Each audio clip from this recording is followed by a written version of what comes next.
Hey everybody, welcome back to another video here on Vivo Garage.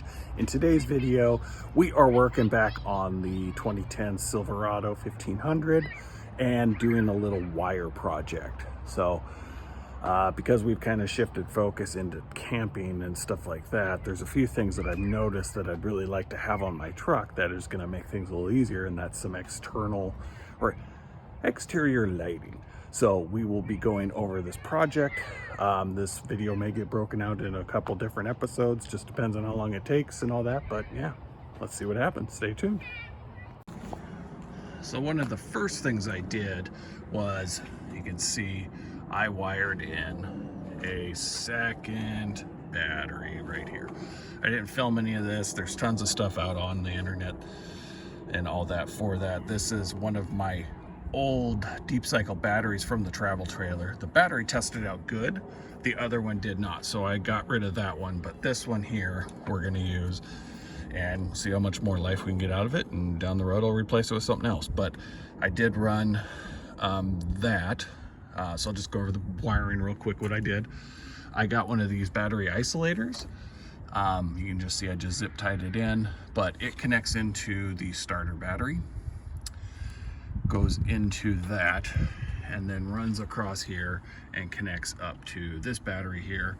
I've got the ground wire here.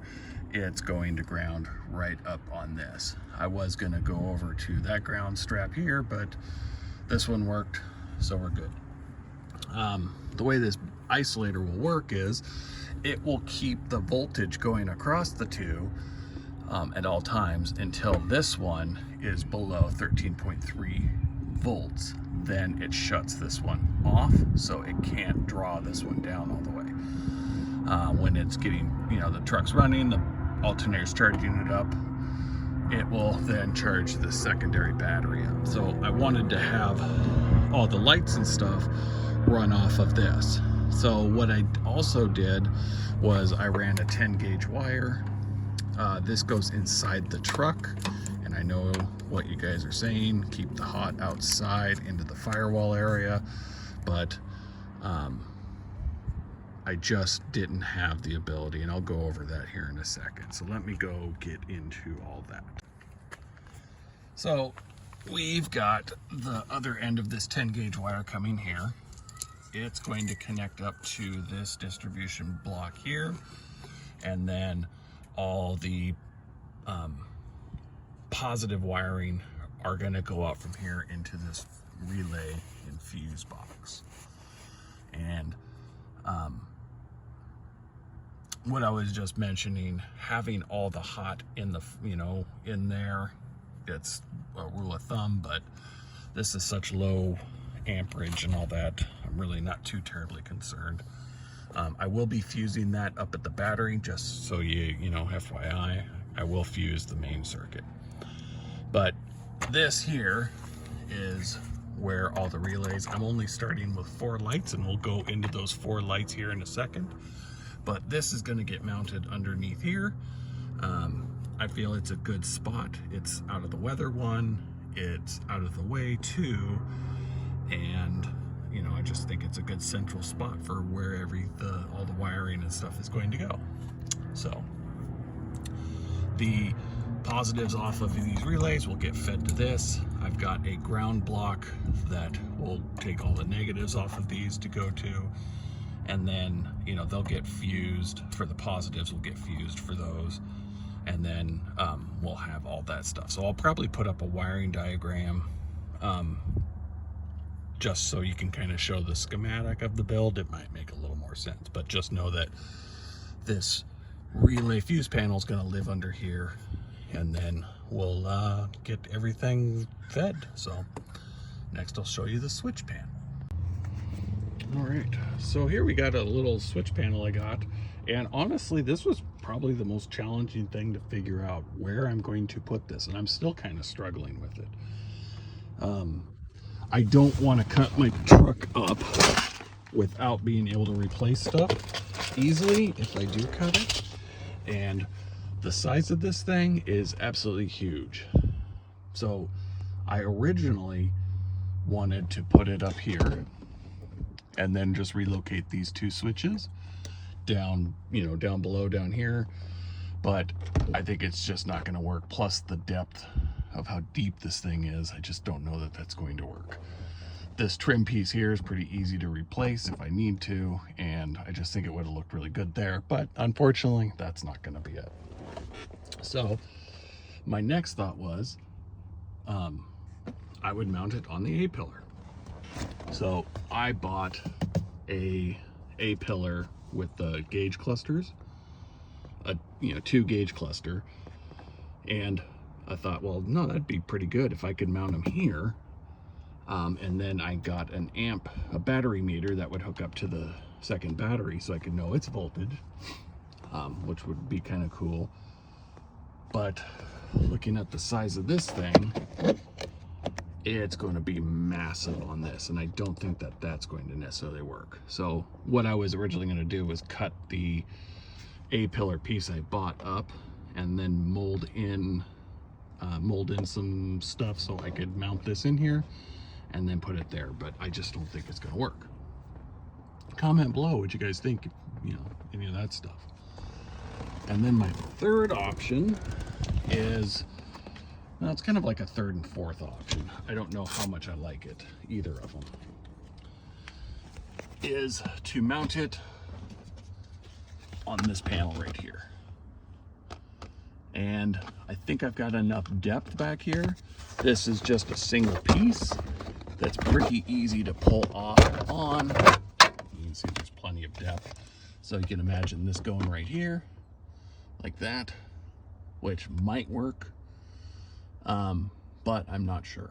It's not really visible, and I don't know.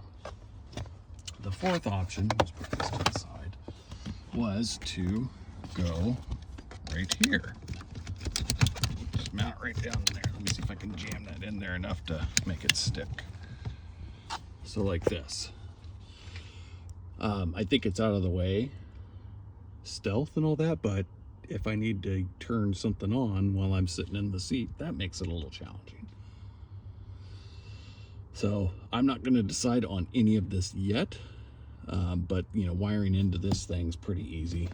These things are pretty straightforward. I just supply power and ground, and then my power to the relays, from the relays to the switch just goes to each one of these connectors. That's easy. So comment below what you guys think on which option, here or under the seat there, and we'll make a decision based off of that. So let's get into the lights. What are we going to light up?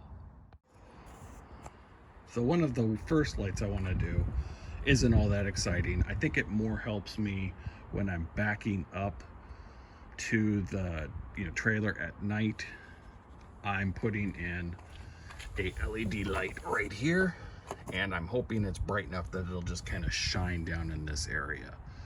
So we will see how that goes, but that was the goal there, is just putting this little LED light right here to kind of shine down in this, this central area right here, so I have better visibility on the hitch. Kind of boring, but I think functional. Next one will be in my bed. I'm putting in LED strips that are going to go along the top of each side of the bed, right along in here, and that'll be on a switch. So that should help kind of illuminate in the dark in this area. Hopefully that'll be handy, and then we'll go to the front for the others. So next one, just like every Silverado should have, we're going to put a light bar down here in this section. Yeah, actually, just go get the light and we'll show you. So like this little spot here, on the front of the Silverados of this year, they have this open right spot here. We're going to put this right there, obviously mounted on the inside of the bumper, and that's going to help light up the front. I've seen this on a lot of other Silverados, and I think it looks absolutely fantastic for that. So that'll be on one of the switches as well.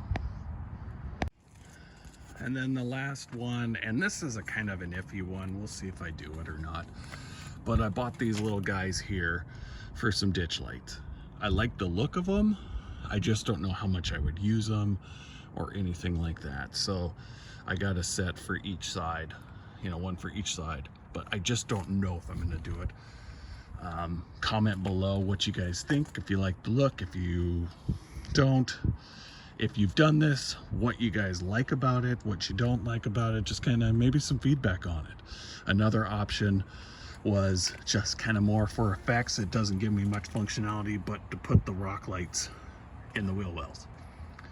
I can buy a kit for that and, you know, put those into, like I said, it's just more for aesthetics, looks, and all that stuff. No real functionality. I don't know, maybe kind of help light some stuff up while we're out using the truck. And yeah, that's kind of it. That's the project in a nutshell.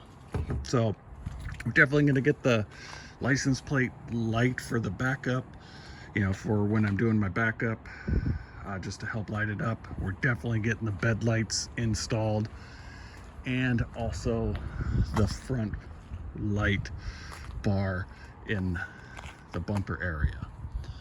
And we'll see, we've got room to grow on it as well, so we're gonna do that. But